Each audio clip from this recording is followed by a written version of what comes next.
I want to talk to everybody. I'll be giving you keys on one of the major ways I overcame childlessness. And I would want you to put your own problem there, because definitely you have one thing or the other that you want from God. Number one is that the eyes that look are common, but the eyes that sees are rare. Everybody can look, but not everybody can see. I wasn't looking at the doctor's report, situation report. I wasn't looking at all of that. I could see through the word of God. The joy is that my husband is here today to testify. Nobody taught me that, and I celebrate God that Habakkuk is still in the Bible. He says, make the vision plain, write it down. What did blind Bartimaeus see? That he followed Jesus. So he didn't see anything, it was what he heard. So stop looking. The more you look at the problem, the more it becomes bigger and bigger. Look at the word. I never saw myself as a childless woman. I never did. Many people didn't know. A lot of people even thought they had advantage over me. I would look at them and I would laugh. They didn't know why I was laughing. I was a woman in the incubation room. I was incubating something. I knew that one day nations would be listening to me. I knew it. So I would draw my son in the room. I would call his name. I changed my password to his name, and I made the room ready. I could see. I wasn't just looking. It was real. So I want to tell you to stop looking at the doctor's report and see what the word of God says.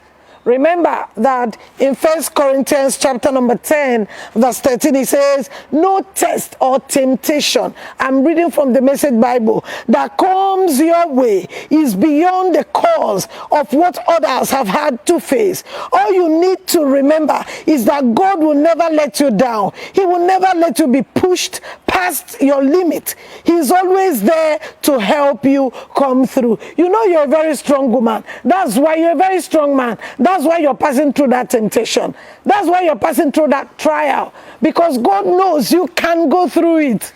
Another person can face it. I've seen people who say, I can't stand staying 1 year without a child. So you know what? You come out stronger. What am I trying to say? Stop looking, see. I saw. I drew him in the bedroom. I drew him everywhere. I knew I was heavily pregnant. I knew I was incubating a baby. If I knew that time, I would have had babies. I wouldn't even have drawn one baby. I would have drawn 4 or 5 at the same time. You have looked too much. Now see. No wonder. You know when he asked him, what do you see? So my dear, what do you see? See the word. Let the word speak louder than your problem. Let the word speak louder than doctor's report. Let it speak louder than what is happening in your nation. Let it speak louder than any man, any woman. Because nobody can help you if God did not allow that one to. So why cry for man instead of crying before God? If you can kneel before God, you can never cry before a man. So one of the major ways I overcame was to stop looking at what the doctors said, but to start seeing what the word of God says and hold on to that. Never let what your eyes see determines what your heart believes. When you get off looking, then you see well. So somebody can actually be looking but not seeing anything. So don't let what you're watching, don't let it control your heart. Sight without vision is very dangerous. You have sight, you don't see. It's very dangerous because it has no hope. I know I am a seer. I see. I don't look at situations, but I see through it. And what you see begins with your thoughts. So you know what? Watch your thoughts before it becomes your words. Watch your words before it becomes your action. Watch your action before it becomes your habit. Watch your habit before it becomes your character. Watch your character before it forms your destiny. That was my son's story. What about my daughter? When my daughter came, I carried her. That was when I was doing my first master's. And I said, you know what? I see you walking like me. I walked at 7 months. So you know what, Ella? You're going to look like your mother. You will walk at 7. 2 months, she started sitting. 4 months, she stood. 6 months, 3 weeks, she started walking. That was what I saw.